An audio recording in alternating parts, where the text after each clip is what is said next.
नमस्ते, मेरा नाम अनिल शारदा है और आप दी जर्नलिस्ट अड्डा देख रहे हैं। बिहार के सफ़र का ये 19वां दिन है और इस वक्त हम पटना पहुंच चुके हैं। कल तक नालंदा में थे, आज पटना में। पटना में आए तो सबसे पहले जिस व्यक्ति से हमारी मुलाकात हुई वो डॉक्टर अभिषेक रंजन है। और खुशी की बात यह है कि डॉक्टर अभिषेक रंजन गोपालगंज से हैं, मेरे गृह ज़िले से हैं। मेरा गोपालगंज जाना हो सके तो 18 या 20 तारीख तक होगा, लेकिन उसके पहले ये मुझे पटना में ही मिल गए तो मैंने सोचा इनका इंटरव्यू कर लूँ। लेकिन इंटरव्यू शुरू करने से पहले मैं आपको ये बता देना चाहता हूँ, इनके बारे में थोड़ी जानकारी दे देना चाहता हूँ कि ये करते क्या हैं।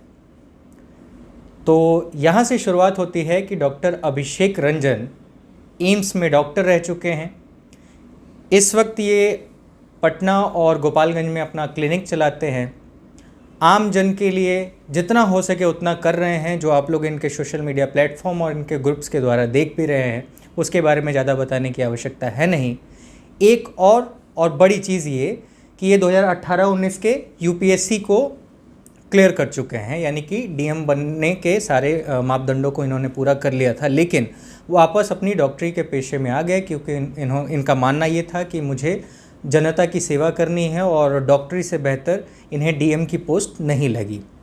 अब जो ख़ास चीज़ एक और है वो ये कि अब गोपालगंज के राजनीति में एक नया चेहरा आने वाला है। कौन है चेहरे? तो डॉक्टर अभिषेक रंजन। अभिषेक रंजन ने इस बात का ऐलान कर दिया है, सोशल मीडिया पे एक ग्रुप भी बन गया है और उस ग्रुप के बारे में मुझे जानकारी मिली तो मैंने सोचा कि एक बार इस पर बातचीत की जानी चाहिए। फ़िलहाल बातचीत करने से पहले मैं शुरू से इनसे शुरू करूंगा, क्योंकि आपको भी जान लेना ज़रूरी है कि डॉक्टर कैसे बने और फिर बाद में यूपीएससी क्यों इन्होंने सोचा कि मुझे जाना चाहिए। तो सबसे पहले तो आप अपने बारे में थोड़ा कुछ बता दीजिए और फिर यूपीएससी वाला जो मोड था क्यों था, किस लिए था, और एम्स। जी नमस्कार सारे दर्शकों को, और अनिल जी आपका भी नमस्कार आपको। और आप इतने शॉर्ट नोटिस पर हमसे मिल पाए, अपना समय निकाला, इसके लिए भी धन्यवाद, आपका आभार। और शुरुआत करें तो अगर बचपन में हम थोड़ा जाएं तो इससे एक बात प्रतीत होती है, जहाँ तक मेरी मेमोरी जाती है, कि हमने एक सपना देखा था सर्वप्रथम चिकित्सक बनने का। छोटे छोटे जो पुस्तक मेला वगैरह गांधी मैदान में लगता था पटना में, तो वहाँ से हम हार्ट वगैरह के फ़ोटोज़ लेके आते थे। मुझे हमेशा दिल ऐसा दिखता था जो दिखता है टीवी में, पेपर में या अखबारों में, ऐसा वैसा दिल दिखता था। हार्ट का चार्ट पेपर वगैरह लेके आया तो उसमें देखा कि हार्ट में तो 4 चैम्बर हैं। 6ठे-7वें क्लास में था, मेरा इंटरेस्ट जगा। मैं जहाँ रहता था वहाँ पर एक बहुत अच्छी डॉक्टर कपल रहते थे। मैं रेंट के मकान में रहता था, किराए के मकान में। उन्हें लोग बड़ा सम्मान करते थे। तो मैंने सोचा कि कहाँ रहते थे? बोरिंग कैनाल रोड में, पटना में। हाँ, तो मैंने सोचा कि जब इतना सम्मान है कि आने के पहले लोग तैयार हैं, खड़े हैं, आए, डॉक्टर साहब तो बताते हैं, इज्जत से बात करते हैं, इतना रिस्पेक्ट देते हैं, और साथ ही साथ रुचि मेरी बायो के प्रति बहुत थी। तो मैंने फिर सोचा कि अगर मैं डॉक्टर बनूंगा तो इससे काफ़ी सारे लोगों की हेल्प होगी, क्योंकि वो डॉक्टर बहुत अच्छे थे, करते थे। मैंने किया। इसके बाद सफ़र शुरू हुआ कि जब मैं डॉक्टर बना तो डॉक्टर बनने के साथ साथ उस साल डॉक्टर शीना अग्रवाल 2004-03 में आपको जब पहले बार मेंस आया, जो पैटर्न चेंज हुआ आपको, वो एम्स में उन्होंने किया था आपको टॉप। उसके साथ ही साथ आईएएस में वो गई। तो इससे मुझे प्रेरणा मिली कि एक डॉक्टर जब आईएएस की तरफ जाता है तो उसके क्या गंतव्य हो सकते हैं, वो क्यों जाना चाहेगा, क्योंकि चिकित्सा तो सेवा है। तो मैंने इस पर गहन सोच रखा। मैंने सोचा कि अगर मैं चिकित्सा करके सपोज़ 50 या 100 लोगों को ठीक करूं, एक विलेज में जाऊं या कहीं कैंप्स करूं, कुछ भी करूं, तो इससे जो मेरा प्रभाव क्षेत्र है ये बंध जाएगा चिकित्सक तक या चिकित्सालय तक। जबकि यही अगर मैं सिविल सेवा में जाऊंगा तो ये पूरा क्षेत्र ब्रॉड हो जाएगा, बहुत बड़ा हो जाएगा। और तब मैं उन प्लान्स या अपना खुद का पॉलिसीज़ लाकर, जो मेरे स्तर पे होगा, गांव के स्तर पे, ग्रामीण स्तर पर लोगों की ज़िंदगी में चिकित्सा के अलावा भी प्रभाव डाल पाऊंगा। तो फिर मैंने ड्यूरिंग माई MBBS ही तैयारियाँ शुरू की। मेडिकल साइंस रखा जो मुख्य सब्जेक्ट था, और इसके बाद अटेम्प्ट दिया हुआ। लेकिन इस दौरान क्योंकि मेरी पढ़ाई उड़ीसा से हुई थी, मैंने एक चीज़ और नोटिस की कि उड़ीसा में कहाँ? कटक से, कटक मेडिकल कॉलेज से। तो वहाँ मैंने देखा कि हम लोग कैंप्स करते थे, जो उड़ीसा में ट्राइबल एरियाज़ हैं जहाँ आपको बहुत दूर दूर है चिकित्सा सेवा, वहाँ भी काफ़ी मतलब मुश्किल से मिल पाती। हाँ, इलाके हैं वहाँ हम कैंप करते थे, कॉलेज के थ्रू जाएँ या हमारी कम्युनिटी पोस्टिंग होती थी। तो मैंने गौर किया कि वहाँ के जो लोग हैं वहाँ में भी बहुत स्वास्थ्य सुविधाओं का अभाव है।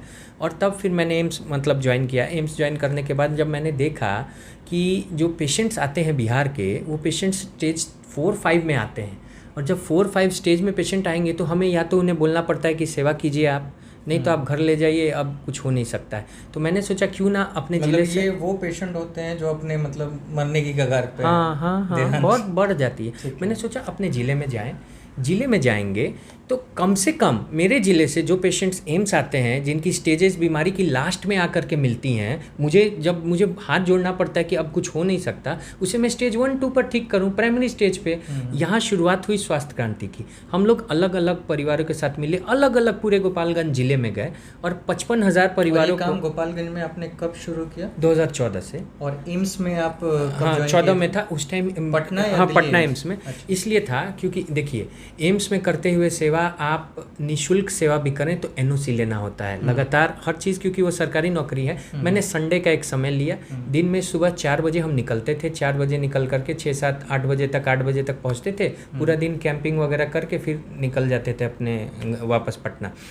इसमें मैंने रियलाइज़ किया कि जब हमने इतने सारे लोगों को ट्रीट किया कि लोगों में एक तो स्वास्थ्य के प्रति बिल्कुल जागरूकता नहीं है। आप अस्थमा जैसी बीमारी ले, इसमें छोटे छोटे लोग उजली गोलियां बेटनोसोल, अस्थालिन खाते थे। और क्योंकि मैं छाती रोग में कार्यरत था, छाती रोग विशेषज्ञ के तौर पे, तो वहाँ मैंने देखा कि उन गोलियों के साइड इफेक्ट से किडनियाँ, उनकी हड्डी, दम फूलना, हार्ट के रोग सब हो रहे थे। इस चीज़ के प्रति हमने विश्व जागरूकता आपको अस्थमा दिवस पर बहुत बड़ी रैली निकाली थी पूरे ज़िले में, स्कूल के बच्चों और सारी नुक्कड़ नाटक वगैरह की हमने। इससे क्या हुआ कि लोग धीरे धीरे प्रयासों से जागरूक होने लगे और 6 साल में जो हमने सफ़र तय किया वो सफ़र हमारा 55,000 परिवारों पर चला। अब बात आते हैं यूपीएससी पे, जो आपका सवाल था कि अचानक, और फिर हम आएंगे राजनीति पे क्योंकि ये फेज़ वाइज चला। तो यूपीएससी पे हम जब आए तो यूपीएससी में जो पोस्टिंग थी वो पोस्टिंग मेरी बिहार में नहीं हो सकती थी क्योंकि रैंक थोड़ा पीछे था, तो वो पोस्टिंग बिहार के बाहर मिल रही थी। अब मैंने सोचा कि जब मैं ज़िले से जुड़ा था, मैं कटक में था, फिर एम्स में था, फिर एम्स पटना आया, तो जब मैं ज़िले के लोगों के पास गया और ज़िले में ही मुझे काम करना था, क्योंकि मैं शुरू से गोपालगंज से बहुत इमोशनली अटैच्ड हूँ। इमोशनली अटैच मतलब मेरा दिल धड़कता है गोपालगंज के लिए। इसीलिए सबने बोला कि पटना में रह सकते हो, पटना में अच्छा डेवलप करोगे, क्लिनिक गोपालगंज जाके करने की क्या ज़रूरत है। गांव-गांव अलग अलग वहाँ के चिकित्सकों को, जो ग्रामीण चिकित्सक हैं, उनको हमने प्रशिक्षण दिया अपने, कोई सरकार या कहीं किसी एनजीओ के थ्रू नहीं, इंडिविजुअल, ताकि लोगों को ये बताएं कि अकेला चना भाड़ फोड़े ना फोड़े, आवाज़ जोर से करेगा। इसलिए हमने कोशिश की। और फिर मैंने सोचा, और काफ़ी विरोध भी हुआ परिवार का, क्योंकि देखिए आप सोचिए कि अभी के परिवेश में सरकारी नौकरी अगर एक असिस्टेंट की मिले या आपको किसी भी पोस्ट की मिले, वो बहुत सम्मानित और बहुत सिक्योर होती है। सिक्योर मतलब कि आप में आजीविका के लिए, उसके जगह छोड़कर अगर आप पुनः मैदान में आ जाएं तो कोई भी सोचेगा कि मतलब ये बंदा कुछ लगता है कि समझ ही रहे हैं कि थोड़ा सा दिमाग से है।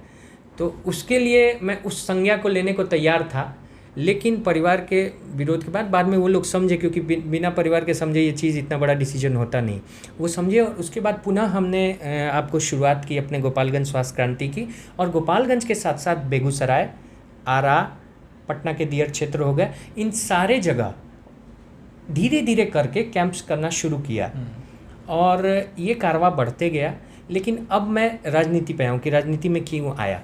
तो जब हमने ज़िले में बहुत सारे कार्य किए तो ये 6 से 7 महीने के आसपास हुआ, दिसंबर या जनवरी नवंबर के। लेकिन एक चीज़ और मैं इसमें थोड़ा नहीं समझ पाया, मैं चाह रहा था कि उस पर भी थोड़ा सा प्रकाश डाल दिया जाए। ये कि यूपीएससी क्लियर करने के बाद ठीक है बाहर जा रहे थे, पर वहाँ भी जाते तो लोगों का कुछ कर लेते। ठीक है, गोपालगंज है, एक समय पे आप कर सकते हैं, पर इतना फोकस क्यों? इसलिए इतना फोकस कि देखिए, अगर मैं चाहता तो मैं सेवा तो पटना में भी कर सकता। दिल धड़कता है, पर क्यों? हाँ, रीज़न दिल धड़कता है इसलिए क्योंकि मैंने गोपालगंज के लोगों के लिए हमेशा महसूस किया। आप सोचिए, हमारी गर्मी की छुट्टियां होती थी, मैं पटना में था, हमारी की जब भी गर्मी की छुट्टियां होती थी हम जाते थे गोपालगंज, कोई नहीं जाते थे। और मेरा हमेशा परिवार किसान परिवार रहा है, मध्यम वर्ग से लोअर मध्यम वर्ग में रहा है, और हमने तंगी देखी है, तंगी के साथ साथ हमने कमियां देखी हैं, फीस लेट होना देखा है, उसका दर्द और दंश झेला है। हम जब भी ग्रीष्मकाल की छुट्टी में या इस छुट्टी में गांव जाते थे तो हमें शहर में लगता था कि हम गरीब हैं। जब मैं गांव जाता था तो देखता था कि वहाँ के बच्चे तो पैदल जा रहे हैं स्कूल, उस स्कूल में भी मैं मतलब अपने गया हूँ कोयनी के स्कूल में, वहाँ के स्कूल की जब स्थितियाँ देखती थी, किसी के पास पढ़ने को पेन नहीं, किसी के कपड़े फटे हैं, फिर भी वो बच्चे जा रहे हैं, समझे। तो कहीं ना कहीं एक छोटा सा एहसास था जो मुझे लगता है कि मुझे प्रेरित किया कि मैं कभी ना कभी उस पोस्ट, उस पावर तक जाऊँ कि यहाँ के लोगों के लिए कुछ कर पाऊँ। बहुत कुछ कर पाऊँगा ना कर पाऊँगा वो आगे भविष्य में, लेकिन कुछ कर पाऊँ। वो ललक, वो जिज्ञासा और बढ़ी जब मैंने देखा कि स्वास्थ्य सेवाओं के अंदर जब इतना अभाव है, और स्वास्थ्य सेवा मान लीजिए कि अगर मैं 250 पेशेंट्स एक कैंप में देखूँ, सप्ताह में 3 दिन भी कैंप करूँ, एक दिन ब्रेक लेके, तो 750 हुए।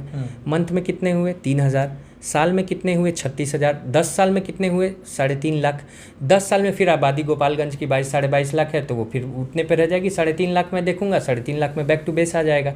तो क्या केवल मेरे प्रयासों से स्वास्थ्य सेवाओं में ही मूलभूत बदलाव आ सकता था? जवाब है ना। फिर इसके लिए विकल्प क्या? विकल्प ये कि आप वहाँ जाएं जहाँ आप मूलभूत बदलाव के लिए सवाल उठा पाएँ।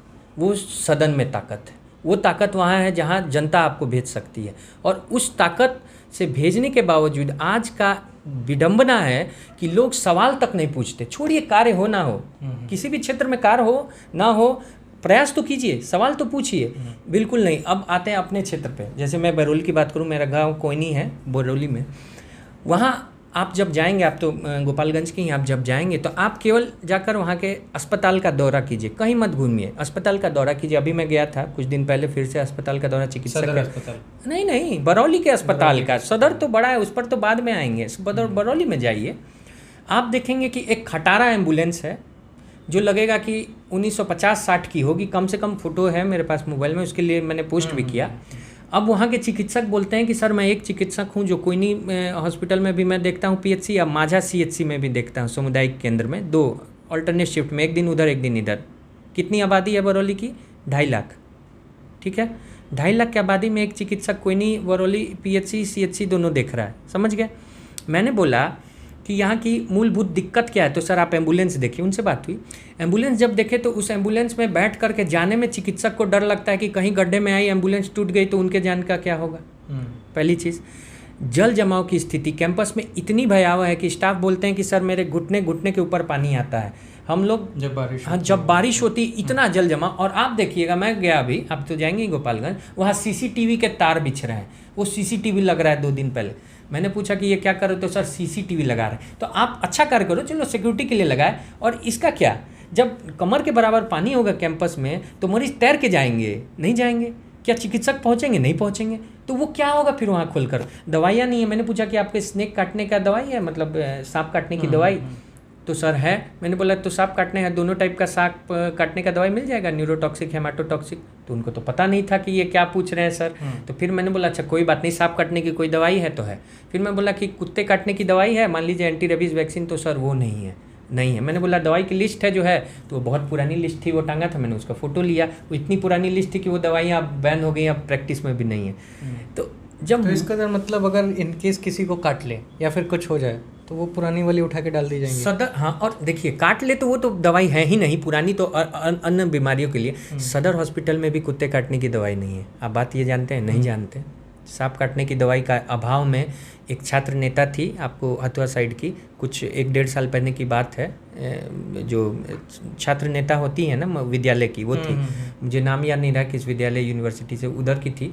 वो आते आते डेथ कर गई पटना, क्योंकि सांप काटने की दवाई नहीं थी। वो पटना रेफर किए सदर से, वो इतनी सीरियस थी कि रास्ते में मर गई। तो जीवन की वैल्यू कोरोना काल के बावजूद अगर शून्य है आज के परिप्रेक्ष्य में, बिल्कुल शून्य, तो ये बताता है कि हम कितने सीरियस हैं अपने वोट को लेकर। क्योंकि लोग वोट दे रहे हैं, लोग हक दे रहे हैं कि हमको शोषित करो, हम अपना वोट दे रहे हैं, लोग हक दे रहे हैं। और जो शोषण कर रहा है, फिर लोगों को कोई हक नहीं कि उनसे क्वेश्चन पूछें, क्योंकि आप तो दे चुके हो। 20-25 साल से 2 ही लोग हैं जो उधर से उधर घूमते हैं पूरे क्षेत्र में मेरे।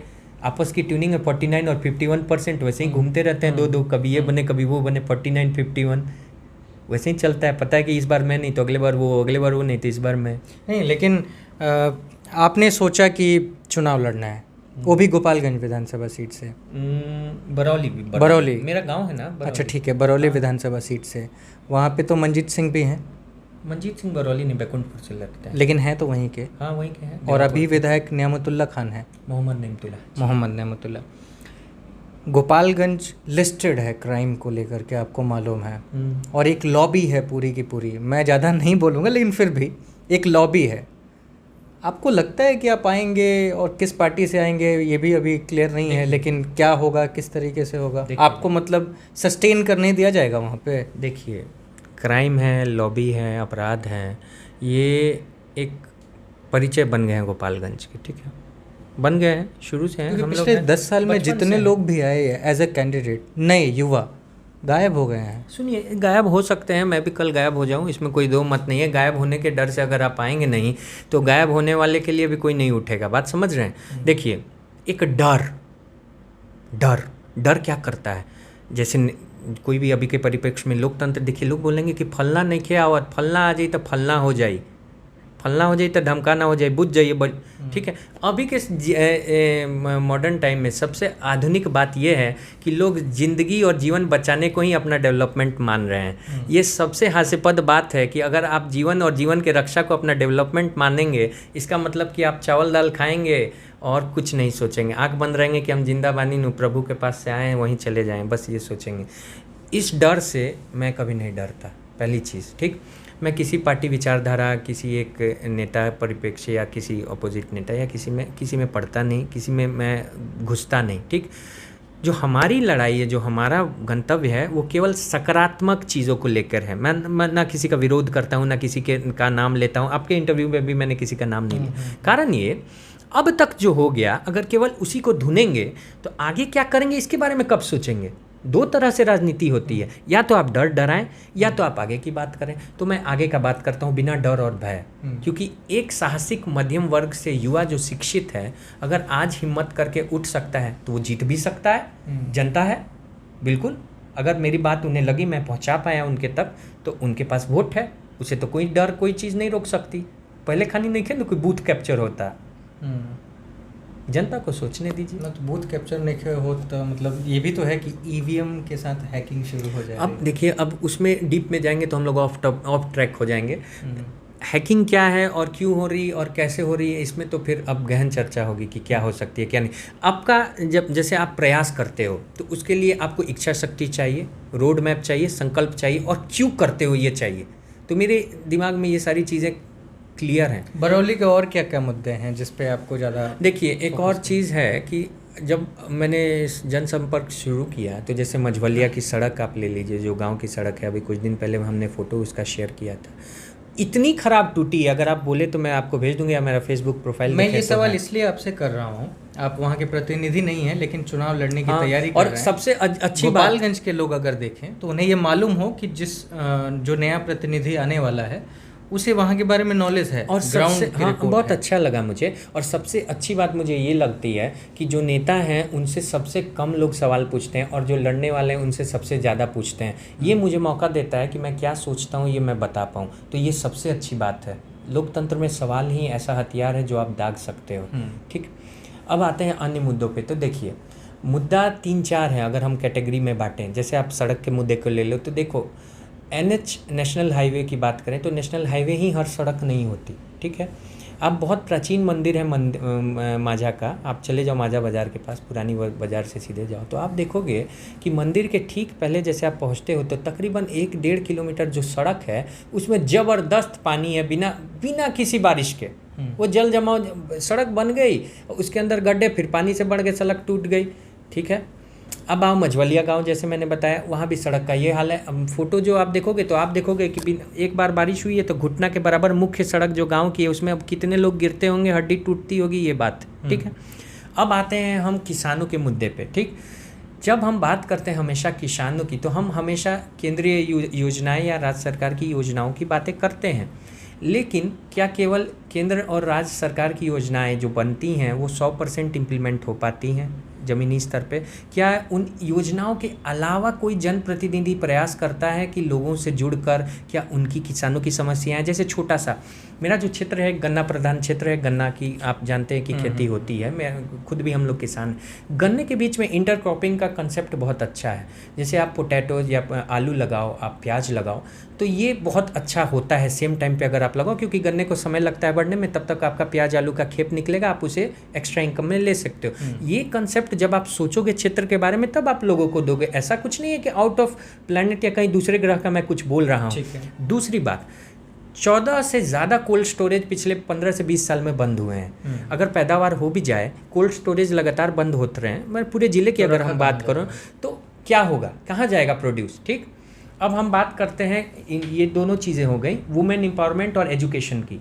एजुकेशन का ये हाल है कि 10th के बाद, मतलब 10वीं के बाद 12वीं का एक है मात्र, वो भी मान्यता है नहीं, उसमें टीचर है नहीं, 10वीं के ही टीचर पढ़ाते हैं। बरौली हाई स्कूल जो है 12वां तक मान्यता है उसे, लेकिन 10वीं के टीचर ही पढ़ाते हैं, रिक्त पद हैं, कोई टीचर नहीं है। ठीक है, जब बात करें हम लोग की वो जो युवा जो 10वीं 12वीं तक पढ़ते हैं, हायर एजुकेशन एक ITI कुछ नहीं है, कोई डिग्री कॉलेज नहीं है पूरे बरौली में, कुछ नहीं खुला। बैकुंठपुर में हुआ है, कुचायकोट के लिए भी है, आप जैसा जानते हैं। एक चीज़ मैं आपको यहाँ पे रोकना चाह रहा हूँ, आप जो बात कर रहे हैं ना वो टॉप लेवल की बात कर रहे हैं। नहीं, मैं आपको प्राइमरी पे लेके आना चाहता हूँ। वहाँ पे आपने देखा है अभी तक बेंच नहीं है। 40 साल पहले जो बोरा बिछा के पढ़ते थे वो आज भी प्राइमरी में। मैं बता रहा हूँ, मैं क्या बता रहा हूँ आपको, जब मैं युवाओं से मिला तो युवाओं के ये प्रमुख मुद्दे थे जो मैं आपके साथ शेयर करना चाहूँगा सभी से। अब जब बेंच और जो बोरा की बात आती है, इसके लिए मैं जो कंसेप्ट लेके आया उस पर मैं आऊँगा, थोड़ा सा धैर्य रखना होगा आपको। तो ये हायर एजुकेशन की बात हो गई। अब हम आपके जो बताया कि प्राइमरी एजुकेशन पे आएँ, तो प्राइमरी एजुकेशन में जो छोटे बच्चे हैं उनके साथ इंफ्रास्ट्रक्चर की तो कमी है ही, साथ ही साथ एक और चीज़ देखी गई कि बहुत सारे स्कूल के ड्रॉप आउट्स हो रहे थे। ठीक है, जो मैंने आंकड़ा लिया, जो देखा, स्कूल के ड्रॉप आउट्स के साथ साथ कहीं ना कहीं बच्चों में पढ़ने का रुझान भी कम हो रहा है। ठीक, जो स्कूल में विद्यालय में जो टीचर्स हैं, अब जो भी आप काम कहिए, ये सरकारी नौकरी कहिए, कि वो ले करके पढ़ाते हैं, लेकिन दिक्कत ये हो रही है कि उसके बाद उनके ऊपर गाइडेंस नहीं है उन बच्चों को, जो प्राइमरी स्कूल के बच्चे हैं। तो हमने एक कंसेप्ट शुरू किया है, माझा पश्चिमी से आप एक बार चलेंगे तो सेंटर का मैं विजिट करूंगा, वहाँ तकरीबन 70 से 80 बच्चों को अभी हमने इनरोल किया, क्योंकि अभी तो अलाउ नहीं है पढ़ाना, लॉकडाउन का पीरियड है। उसमें हम किताबें, कॉपियाँ, पेंसिल, स्टेशनरी की सारी चीज़ें वो निःशुल्क उनको दे रहे हैं। और 2 ग्रेजुएट शिक्षक जो उस क्षेत्र के हैं, दोनों दिव्यांग हैं, मिले हैं और बहुत जोशीले युवा हैं जो पढ़ाना चाहते हैं अलग अलग सब्जेक्ट के, वो उन्हें समय देंगे, निःशुल्क बनाएंगे। अब हमने क्या किया, इंफ्रास्ट्रक्चर दिया, भवन किसी ने हमें दिया, सेवार्थ दिया, उसका कोई रेंट नहीं, और उन शिक्षकों को हम अपने तरफ से कुछ मान दे देंगे, प्लस हमारी जो टीम है उसके तरफ से कुछ देंगे मासिक। ठीक, ये कंसेप्ट हम 40 के 40 पंचायत में शुरू करेंगे। ठीक, एक हो गया, इस हफ्ते में 2 और है। तो ये कंसेप्ट जब आएगा तो आप देखिएगा, बरौली में 40 पंचायत 23-17 है, मतलब पूरे विधानसभा क्षेत्र की बात कर, आप देखिएगा कि देखिए उन बच्चों को अगर आप एक गाइडेंस देंगे, अगर उनको फोकस करके पढ़ाएंगे, सरकारी विद्यालय के नहीं, प्राइवेट जो फोकस करके पढ़ाई है, उनमें पढ़ाई का रुझान बढ़ेगा। अच्छा, ठीक है, और वो जो शिक्षक इसलिए पढ़ेंगे क्योंकि हर शिक्षक आजीविका तो चाहता है। जो ग्रेजुएट हैं, अभी अनएम्प्लॉयड है घर में, उनको अगर हम 2 या 3 लोगों को जो इच्छुक है पढ़ाएंगे तो उससे आजीविका भी मिलेगी, तो रोजगार बढ़ा और बच्चों में एजुकेशन बढ़ा। और इससे धीरे धीरे ही सही 40 के 40 पंचायत में एजुकेशन का प्रचार प्रसार बढ़ेगा। वुमेन एम्पावरमेंट की अगर बात करें, लेडीज़ में जब मैंने देखा कि जो वृद्ध माताएं हैं 40 या 40 के ऊपर, उनमें हड्डियों में कमजोरी है, कमर की हड्डी या घुटने का जोड़ बोलें, और वो सारे के सारे क्योंकि हाउसवाइफ होती हैं, ध्यान नहीं देती, अपनी बीमारी छुपाती हैं। मेरे पास आती थी तो बहुत ज़्यादा बीमार होती थी। उन लोगों के लिए हमने विटामिन डी की गोलियां और विटामिन डी के जो सिरप है उसको मंगा करके अच्छी क्वालिटी की पूरा कोर्स उन लोगों को बांटने जा रहे हैं अलग अलग पंचायत में, जो भी 40 या 40 साल के ऊपर की हैं। जिला प्रशासन से मंजूरी मिल भी चुकी है। ये हम लोग काम करेंगे। और इसके अलावा जो महामारी के समय लेडीज़ कॉटन के कपड़े यूज़ करती थी, जिनमें ऐसी बस्तियों में जहाँ एजुकेशन नहीं, जागरूकता नहीं है, उनको हम सैनिटरी पैड्स भी निःशुल्क देंगे ताकि उनको जागरूक कर पाएँ इन बीमारियों के लिए। तो ये सारी चीज़ें हम अपने क्षेत्र में अभी शुरू कर रहे हैं और कर भी चुके हैं।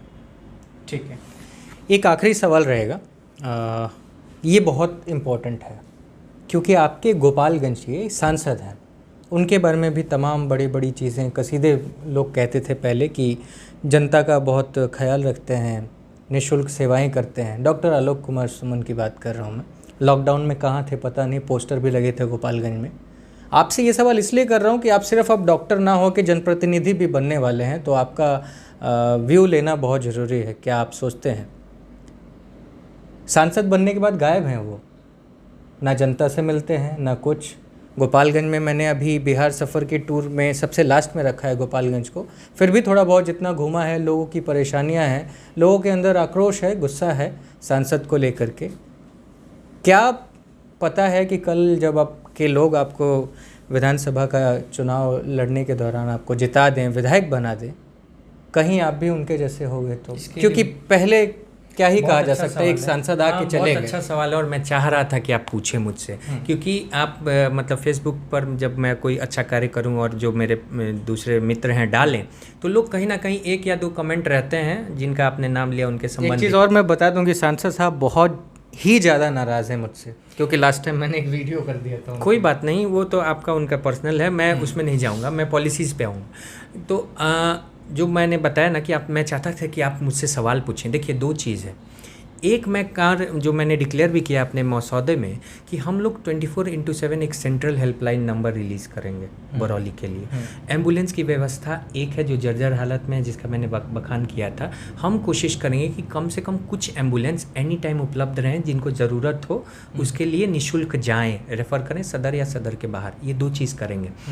अब जो सेंट्रल हेल्पलाइन नंबर होगा, क्योंकि मैं खुद चिकित्सक हूँ, एक फिजिशियन हूँ, उस सेंट्रल हेल्पलाइन नंबर से हम लोग ये कोशिश करेंगे कि जो 2-3 लोगों की हमारी टीम होगी, वो 24 घंटे अलग अलग शिफ्ट में कोई भी किसी भी तरह से विधानसभा में जो स्वास्थ्य रिलेटेड हो या अन्य दिक्कत हो, डायरेक्ट हमसे बात कर पाए। क्योंकि एक चिकित्सक हूँ, फिजिशियन हूँ, तो रात के 3 बजे भी मैं जग करके मरीज को सेवा देता हूँ। 3, साढ़े 3, 4 बजे जब भी मुझे कॉल करे, इससे मुझे फ़र्क नहीं पड़ता। टेलीमेडिसिन के समय जो 2 महीने हमारा पूरा लॉकडाउन था, 9-9,500 लोगों को मैंने सऊदी से लेकर के, केरल से लेकर के, आप तो फेसबुक से जुड़े हैं तो आप कितने ऑडियोज़ और वीडियोज़ देखें, सारे लोगों को हमने किया। क्यों? कोई टेलीमेडिसिन की कंसल्टेशन तो ली नहीं, निःशुल्क, बहुत इल आवर्स पे। ये जो अपने अंदर की भावना है ना, ये भावना को बस जागृत करके रखना है, कुछ विशेष नहीं करना, कुछ नया नहीं करना। दूसरी चीज़, हम एक जन सेवक केंद्र खोलेंगे, जन सेवा केंद्र या जन सेवा केंद्र जो बोलिए। उस केंद्र में जैसे एक ऑफिस का कंसेप्ट होता था ना कि आप कहीं एक जगह जाएंगे, वहाँ रोज़ बैठते हैं, वहाँ चले जाएंगे। ये केंद्र 2-3 पंचायत को मिला करके खुलेगा और वहाँ हम वीकली दौरा करेंगे, वीकली, ताकि जैसे जनसभा नहीं होती जो लोग लोक अदालत की तरह की लोग सुनते हैं आपको मुख्यमंत्री जी या ये करते हैं, तो ये कंसेप्ट जब उस लेवल पे होगी विधानसभा के, तो रेगुलर बेसिस पे इंटरेक्शन हो पाएगा सारे लोगों को, ताकि लोग मेरे ऑफिस तक पहुँचें, गोपालगंज, पटना या बरौली, इससे अच्छा है कि मैं उनके बीच पहुँच पाऊँ। ये चीज़ 2 चीज़ ज़रूरी है, और ये आप तब कर पाएंगे जब आप लोगों से जुड़ कर रहे हैं, हमेशा सेवा किए हैं। मैं किसी एक और सवाल, आपने ऊपर बताया कि आप चिकित्सा से रिलेटेड चीज़ें करेंगे, एजुकेशन से रिलेटेड करेंगे, वुमेन एम्पावरमेंट को लेकर के भी आपकी सोच अच्छी है, जितना आप बता रहे हैं, जिसको मैं जान के ये बात कह रहा हूँ। लेकिन आप एक चीज़ बताएं कि पंचायतों को लेकर आप क्या सोच रहे हैं कि उनको कैसे डेवलप किया जा सकता है, गांव में कैसे मतलब नई योजनाओं को लागू किया जा सकता है? क्योंकि मैं अभी करीब 13-14 ज़िले घूम चुका हूँ। इसके पहले मुझे बहुत ज़्यादा ज्ञान नहीं था पंचायतों के बारे में और ब्लॉक लेवल पे जो लोग होते हैं उनके बारे में, लेकिन अब वो जानकारी मुझे मिली है, मैं जान पाया हूँ। तो मैं ये चाह रहा हूँ कि पंचायतों को लेकर के आपका क्या कंसेप्ट है अभी के समय? देखिए, जब गांधी जी ने और हमारे, क्योंकि एक चीज़ और मैं जोड़ दूँ, जैसे लोकसभा होता है, लोकसभा में देश को लेकर के सांसद लोग जो भी नई योजनाएं आते हैं या फिर जो भी नए फैसले होते हैं उस पर बातचीत करता है, मंथन होती है। विधानसभा में भी सेम वैसे होता है। पंचायतों का विकास करने के लिए ना ग्राम सभा की बैठक होती है। उसी पर बता रहा था, उसी पे आ रहा था, ग्राम सभा पे ही आ रहा था, आपने बोल ही दिया। ठीक। तो जो ग्राम सभा का कॉन्सेप्ट है, ये आपको सबसे स्मॉलेस्ट येट सबसे पावरफुल यूनिट होती है डेमोक्रेसी की, लोकतंत्र की। और ऐसा मैं नहीं कर रहा हूँ, ऐसा गांधी जी ने कहा था। और इसके लिए ग्राम सभा का सशक्तिकरण सबसे ज़रूरी है। कहीं ना कहीं देखिए, एक चीज़ मैंने भी महसूस की जब मैंने ग्रामीण क्षेत्रों का दौरा किया, कि अभी जो राजनीति है ये ग्राम सभा के अंदर तक पहुंच गई है, एकदम अंदर। आप सोचिए कि अभी तक जो पैक्स का चुनाव था पैक्स जो आप जानते हैं कि जो डिस्ट्रीब्यूशन होता है ग्रेन का, उसमें पार्टियां नहीं आती थी। अब इस बार बात चल रही है कि पैक्स में पार्टी के सिंबल पे भी लोग लड़ेंगे। तो ये क्या हो रहा है कि अब जो नीतियां हैं वो डिसेंट्रलाइजेशन की तरफ नहीं, सुपर सेंट्रलाइजेशन की तरफ फॉर्म हो रही हैं। बात समझ हैं? जो रिवर्स सेंट्रलाइजेशन हो रहा है ना, डिसेंट्रलाइजेशन ऊपर से नीचे आए, पंचायत को हम पावर दें, उल्टा हो रहा है। अब सारे पंचायत पार्टीज के पास जा रही हैं, ऊपर के लेवल तक, और वहाँ से कंट्रोल हो रहा है। ठीक, पंचायत लेवल पे पार्टियां डेवलप हो रही हैं, वहाँ पे काम। अब आते हैं कि बात पे कि देखिए, पहले जो ग्राम सभा था, जैसे ग्राम सभा के बाज़ार थे, उनके अंदर जो हमारी ख़रीदारी बिक्री होती थी, अनाज की हो गई, या जो लोकल मार्केट लगते थे। हमेशा हम लोग छोटे थे तो देखते थे कि ब्लॉक के ऊपर मार्केट लगा, या आपको लाइन, जो हम बोलते थे कि आज लाइन का मार्केट है, अलग अलग दिन अलग अलग मार्केट एक विलेज और एक पंचायत में लगते थे, जो मुख्य मार्केट होते थे। उन मार्केट्स का वजूद बिल्कुल नगण्य और ज़ीरो हो चुका है। मार्केट के जगह एक जगह कहीं प्रमुख रोड के पास दुकानें खुल गई हैं, हर लोग वहाँ जा कर के लेते हैं। वो भी ग्राम सभा में अभी सेकेंडरी है। हाँ? मैं एक चीज़ जो बहुत मार्मिक है वो मैं आपको बता रहा हूँ। ग्राम सभा यानी कि किसी भी एक गांव में कोई भी डेवलपमेंट होना है, सोलर लाइट लगाना है, रोड बनवाना है, कुआं खुदवाना है, शौचालय बनवाना है, कुछ भी करना है, तो वो ग्राम सभा डिसाइड करती है कि हमारे गांव में सबसे पहला काम क्या हो। अब एक चीज़ और, ग्राम सभा की आजकल बैठकें भी होती हैं। कैसे होती हैं बता दे रहा हूँ। साल में 4 बार पेपर पे होती हैं। पेपर पे होती हैं, कोई ऐसे बैठक नहीं होता है। और जो लोग पेपर पे साइन करके जाते हैं उन्हें आइडिया भी नहीं होती है कि किस चीज़ के लिए मुझसे साइन करवाया जाए। मैं बता रहा हूँ कि अब सारी, तो मैं उस चीज़ पे आना चाह रहा हूँ। मार्केट छोड़ दीजिए, मार्केट लगे ना लगे लोगों को मतलब ही नहीं है। आप लोकल प्रोड्यूस, जो हम लोग जैसे चिल्ला के बोलते हैं, go for local and vocal, तो केवल वोकल हो गए, लोकल हुआ नहीं। इस चीज़ को मैं बोल रहा हूँ कि जब आप आधुनिकरण में जा रहे हैं तो आधुनिकरण में आप बहुत बड़े मॉल या बहुत बड़े शॉप्स खोल रहे हैं, लेकिन जो ग्राम सभा के हमारे लोकल मार्केट बाजार थे, जिसको मैंने बचपन से देखा है, कुछ भी हो, छोटा प्रोड्यूस हो, बड़ा प्रोड्यूस हो, लोकल अपने पास से परचेज करके लाकर वो बेचते थे, हर चीज़ होती थी, तो कुछ इनकम उनके पास तो जाता था, कुछ रोजगार उन्हें तो मिलता था। अभी तो कंसेप्ट ही खत्म हो गया। तो देखिए, हर चीज़ का परिप्रेक्ष्य है, चाहे वो लोकल मार्केट हो जो कंसेप्ट था वो, या ग्राम सभा, जिसमें आपने बहुत अच्छी बात कही कि अब बैठकें ही नहीं होती, नगण्य हो गई हैं, कागज पे है, होती हैं, कब हुई कब गई पता नहीं चला। मुझे आपके बरौली प्रखंड के ही 2 युवकों ने दिया है। जब मैं गोपालगंज जाऊंगा मैं आपको मिलवा भी दूंगा। नहीं, अच्छी बात है। और इन बैठकों का नहीं होना सबसे ज़्यादा चिंतित करने का विषय इसलिए है कि जब भी बैठकें पूरी तरह होंगी तो लोग सवाल पूछेंगे, क्या कर रहे हैं, कब होगा ये, कब होगा वो, तो वो सवाल ही जीरो कर दिया जा रहा है, ज़मीन लेवल से नीचे गाड़ दिया जा रहा है। कोई सवाल नहीं पूछेगा। जब सवाल नहीं पूछेगा तो काम करने की कोई ज़रूरत नहीं होगी। तो हमने क्या सोचा ग्राम सभा को लेकर कि अब हम क्या करेंगे कि जब भी मान लीजिए इस बार अपना जो प्रयास कर रहे हैं, प्रयास में जब सफल होंगे तो जितने भी मेरे ग्राम सभा, ग्राम पंचायत आते हैं, उन सब में हम बैठ के रेगुलर बेसिस पे ऑर्गेनाइज करेंगे। ठीक, जब बैठक ऑर्गेनाइज करेंगे तो लोग सवाल पूछ सकते हैं, हक होगा। अब इसमें जो पंचायत और मुखिया है, इसका भी रोल बहुत अहम है। आप देखिए कि अभी पंचायत और मुखिया का भी चुनाव बहुत खर्चीला और बहुत ज़्यादा पार्टी विशेष से जुड़ करके हो गया है। हर एक मुखिया और हर एक सरपंच चाहता है कि हम एक स्पेसिफिक विचारधारा में जाएं, हमें वोट कहाँ से मिल सकता है उस पर फोकस करें। समग्र विकास का मुद्दा बहुत पीछे छूट गया, तो इसके ऊपर काम करना है। और कोई भी बदलाव की शुरुआत हमेशा एक छोटे से घर, एक छोटे से कस्बे से होगी। समग्र बदलाव आने में, सिस्टमिक बदलाव आने में कुछ वर्ष लगते हैं। लेकिन अगर हम ये सोच लें कि यह नामुमकिन है, बैठकें नहीं हो रही, प्रयास मत करो, कोई सरपंच सहयोग नहीं देगा, तो हम लोग उसी स्टेट में हैं जहाँ 30 साल पहले थे बरौली, और आगे 30 साल वहीं रहेंगे जहाँ आज है बरौली। बस हिंदू मुस्लिम करते रहेंगे, लड़ते रहेंगे, झगड़ते रहेंगे, और विकास का बौ भी नहीं रहेगा, बस बरौली का बौ रहेगा। ठीक है, कुछ शब्दों में जवाब दीजिएगा, किस पार्टी से चुनाव लड़ने की तैयारी है? किसी पार्टी से नहीं। जैसा मैंने आपको बताया कि मैं किसी एक पार्टी, किसी एक विचारधारा, किसी एक नेता, कभी किसी का फॉलोअर नहीं रहा हूँ। आप मेरे पोस्ट से जानते हो, जिसकी पॉलिसी सही होती है उसे मैं सपोर्ट करता हूँ, जिसकी पॉलिसी गलत होती है उसका मैं विरोध करता हूँ। निर्दलीय? मैं तो अभी तक निर्दलीय हूँ। बहुत बढ़िया। अगर आगे चल के चांस मिला तो? चांस मिला, अब आगे तो बहुत कुछ हो सकता है। सबसे पहला बात ये सोचिए। अच्छा, कहीं बीजेपी ने टिकट दे दिया तो? अब कहीं किंतु परंतु में जाएंगे तो फिर राजद भी दे सकती है, कांग्रेस भी दे सकती है, वो तो आगे की बात। एक चीज़ हमेशा सोचिए कि मैं एक चीज़ के लिए खड़ा हूँ, वो है कि बरौली में काम होना चाहिए। काम कब होगा? जब आप दबाव बनाएंगे। किस पर? पार्टियों पे। अगर अकेला चना बजेगा भी नहीं तो वो तो मृत है, लोग तो कुचल कर निकल जाएंगे। किसे पता? कम से कम बजना चाहिए। बजेगा तो ज़रूर और काम कराएगा। हाँ, ठीक है। डॉक्टर अभिषेक रंजन थे हमारे साथ। आपने इनके विचारों को सुना और ये पूरा का पूरा जो इंटरव्यू है ये कोई पॉलिटिकली नहीं था। पहले से जानता हूँ और मेरा जो कंसेप्ट यही था कि मैं इनसे बात करूँ यूपीएससी को लेकर के, डॉक्टरी को लेकर के, एम्स को लेकर के, और गांव में सब चीज़ छोड़ छाड़ कर जाके आम जनता का इलाज करने तक को लेकर के। अब जब मुझे मालूम चला कि ये पॉलिटिकली भी एक्टिव हो रहे हैं और सोशल मीडिया के पोस्ट से पता चलता है, तो फिर सवाल बनते हैं।